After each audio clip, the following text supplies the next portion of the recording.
Alors dans cette vidéo, on va parler de qu'est-ce qu'un LUT. En deuxième, on va voir comment utiliser un LUT. Et pour finir, on va voir comment créer son propre LUT et pourquoi est-ce qu'on aurait envie de faire ça. Pour commencer, je vais vous expliquer ce que c'est.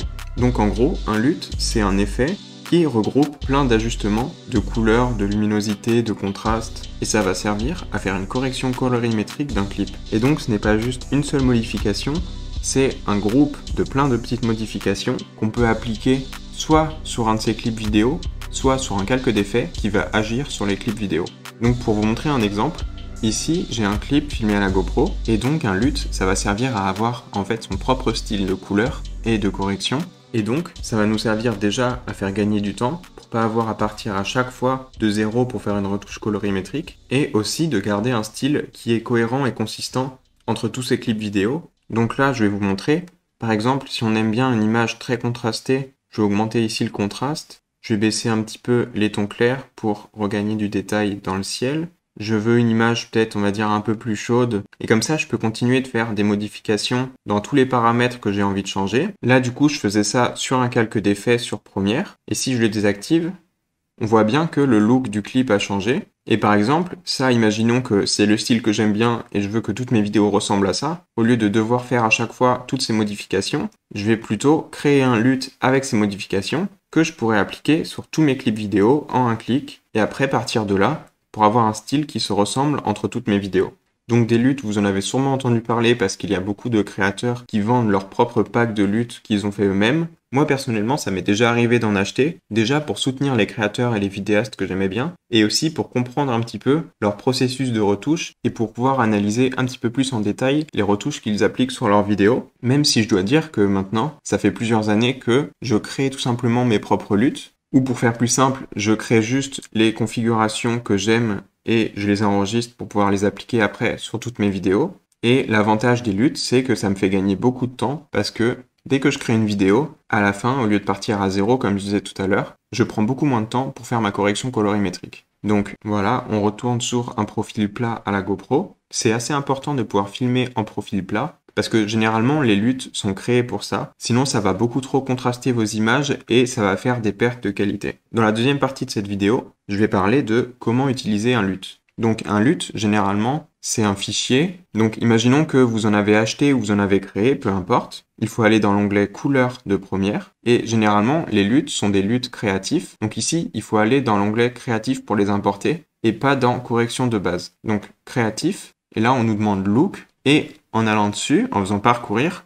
on va aller chercher dans son ordinateur où est-ce qu'on a son LUT de sauvegarder. Donc voilà, moi par exemple, les deux fichiers LUT que j'utilise. Je les utilise pour absolument toutes mes vidéos. J'en ai un qui est fait plus pour les images urbaines et architecture, et un autre qui est fait que pour la nature et les espaces verts. Et je les ai créés et développés moi-même par rapport à ce que j'aime et aux couleurs qui me plaisent. Là, pour ce clip, je vais utiliser le premier qui est plus fait pour un environnement urbain. Donc je clique dessus, je fais ouvrir, et voilà, il est appliqué sur mon clip. Donc comme on peut le voir là, il y a un changement dans les couleurs. Là, je vais faire avant, après, on voit qu'il y a quand même un bon changement.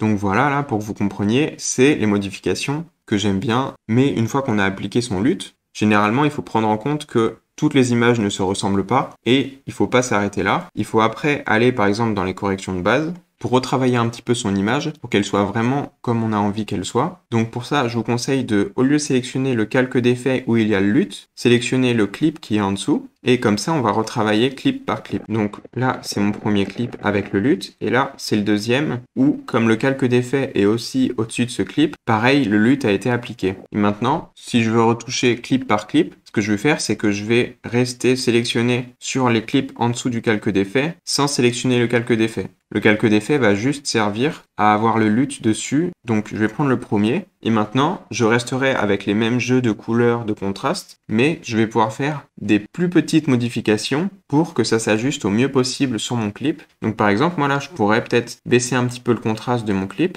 baisser un petit peu la luminosité et les tons clairs. Si je veux, je peux choisir un petit peu de changer la température. Si je veux que ça fasse un petit peu plus coucher de soleil par exemple, je vais l'augmenter un petit peu vers les tons chauds. Voilà, je vais faire tous les changements qui me plaisent dans correction de base. Après, je peux aller pareil, retoucher aux courbes, aux roues chromatiques, je peux faire toutes ces modifications-là. Et voilà, à la fin, le clip qu'on obtient. Donc ça nous a pas pris trop de temps, mais par contre, ça nous aurait pris beaucoup plus de temps en partant d'un fichier brut sans avoir un LUT appliqué dessus. Un LUT, ça vous permet de faire une aide de retouche et après, il faut pas oublier d'apporter quelques petites corrections en fonction de l'image parce qu'il y aura des images qui seront peut-être plus contrastées ou moins contrastées ou filmées dans des conditions lumineuses qui peuvent vraiment varier. Donc même si un LUT va beaucoup aider en retouche, c'est recommandé de quand même après, au cas par cas, ajuster ces images. Maintenant, je vais aller voir le deuxième clip que j'ai choisi. Donc là, par exemple, je vais remontrer avec et sans le LUT pour voir la différence. Ça, c'est en couleur plat avec la GoPro.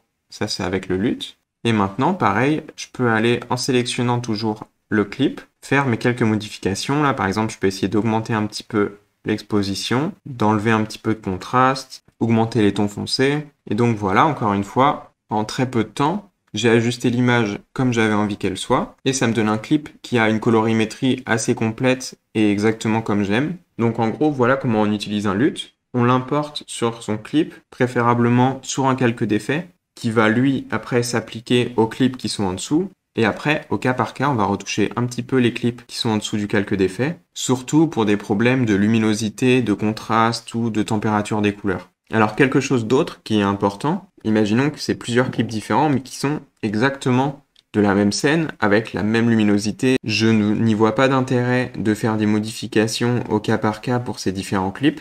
Dans ce cas-là, c'est sur le calque d'effet que je vais faire les modifications que je viens de vous montrer. Donc changer un petit peu l'exposition ou le contraste ou autre. Parce que on n'a pas envie de perdre du temps à faire clip par clip si tout a été filmé au même moment avec la même lumière, que c'est plus ou moins la même scène. Donc là, on va travailler sur le calque d'effet qui est au-dessus. Ça fait gagner du temps et c'est le but de nous faire gagner du temps. Et pour terminer, en fonction du type de scène, on va pas avoir envie de faire ressortir le même look. Donc c'est pour ça que moi, par exemple, soit je vais filmer en ville, soit je vais filmer en nature. Et donc c'est les deux looks que j'ai développés et c'est les deux qui vont me servir. Mais après, par exemple, si vous filmez souvent dans la neige ou à la plage ou vous faites de la plongée, vous filmez sous l'eau, il va vous falloir sûrement un LUT pour chaque utilisation pour que vraiment ça vous fasse gagner du temps et que ça soit pratique. Moi, comme c'est principalement les deux choses que je fais, j'en ai créé que deux. Et donc, pour tout ce qui est nature, ici, j'ai déjà mon LUT qui est appliqué. Et donc, c'est mon LUT Nature Plus que j'utilise donc dès que je suis en forêt, dès que je suis dans un espace vert. Parce que je voulais vraiment travailler les couleurs vertes et toutes les teintes qu'il y a dans la nature d'une manière différente que j'aurais fait pour des clips que je vais filmer dans la ville. Il faut juste penser que toutes les situations ne seront pas pareilles et on ne veut pas forcément que la même retouche soit appliquée sur différentes scènes. Donc pour mes plans de nature, là, j'en ai deux qui ont été filmés à des endroits différents. Donc je vais vous montrer le premier et le deuxième. Donc ils ont beau être différents, je veux qu'ils soient cohérents entre eux, donc que les verts ressortent de la même façon, que la lumière et les ombres interagissent à peu près de la même façon, que le ciel ressorte pareil aussi. Ce calque d'effet là, j'ai juste le même LUT que j'ai importé dans mon onglet couleurs. Et là, en un instant, mes deux clips en dessous du calque d'effet sont corrigés et sont exactement comme je les aime. Je suis assez content de ce LUT, je trouve vraiment qu'il rend bien et je trouve qu'il s'éloigne beaucoup de toutes les images qu'on voit faites à la GoPro dès qu'il y a des feuilles ou de l'herbe ou des espaces verts. Généralement, j'ai pas grand chose à changer si ce n'est que de la luminosité ou du contraste en fonction de la scène. Par exemple, celle-là, elle est quand même plus contrastée que la première, donc je pourrais essayer de jouer avec ça en retouchant que le clip et voir si je préfère avec un petit peu moins de contraste ou pas. Mais donc voilà, les deux types de LUT que moi j'utilise, pourquoi je les utilise et quelle est la bonne façon de les utiliser. Et il ne faut pas les utiliser bêtement juste en appliquant tout le temps le même sur tous ces clips.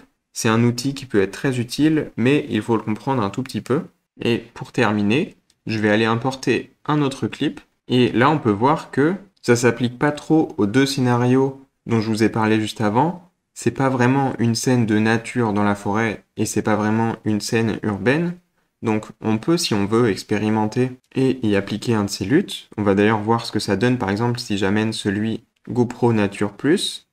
Et j'aime bien, mais pour moi, c'est pas développé exactement pour, et j'aurai des changements à faire. Dans cette troisième partie de la vidéo, je vais vous montrer comment vous pouvez vous-même développer votre propre LUT. Si vous n'avez pas envie de devoir en acheter à d'autres personnes, ou juste si ça vous intéresse d'apprendre la retouche colorimétrique, donc là, je vais désactiver le lutte que je viens d'appliquer et on va rester juste dans l'onglet couleur. Et donc là, ça sera totalement en fonction de vous et de vos goûts. Mais par exemple, imaginons j'aime bien une scène qui est bien contrastée. J'aime bien rajouter un petit peu du blanc, mais baisser les tons clairs. Je veux une scène qui soit un petit peu plus froide. Donc c'est pas censé être un tutoriel complet de comment faire une retouche colorimétrique, mais c'est pour vous expliquer que vous pouvez essayer de vous-même expérimenter avec, et si le résultat vous plaît, je vais vous montrer après comment créer votre propre lutte. Donc voilà, après quelques minutes de retouche, imaginons que ça c'est vraiment le look qu'on aime bien, qu'on a envie d'avoir sur nos vidéos. Tout ce qu'on va avoir à faire, tout en restant sur couleur lumétrie, on va aller ici dans les 3 petits tirets et on va devoir faire exportation du fichier cube. Là, en choisissant ça, on va lui donner un nom. Donc là, par exemple, ça va être test lac, sauvegarder. Et maintenant, je vais aller chercher un autre clip qui a à peu près les mêmes conditions, mais pour le coup, celui-là n'a aucune retouche colorimétrique dessus. Et maintenant, je vais aller dans créatif. Je vais choisir test lac que je viens de faire et il aura la même retouche que ce que je viens de créer, mais celui-là, il sera retouché en juste quelques secondes. Donc, en gros, voilà comment créer votre propre lutte. Donc, n'hésitez pas d'expérimenter avec ça. Quelque chose d'autre qui est important à ne pas oublier, c'est que si on trouve que le lutte est un petit peu trop intense, on peut baisser son intensité toujours dans l'onglet créatif. Je trouve que j'aime bien les jeux de couleurs qu'il y a, mais j'aimerais qu'il soit un petit peu moins fort. Et généralement, ça peut aider de la baisser un petit peu. En tout cas, merci d'avoir regardé la vidéo en entière. Tous les liens utiles sont dans la description. Vous pouvez me suivre sur Instagram si vous voulez voir plus de contenu que je fais à la GoPro. Et je vous dis à plus pour une prochaine vidéo. Salut!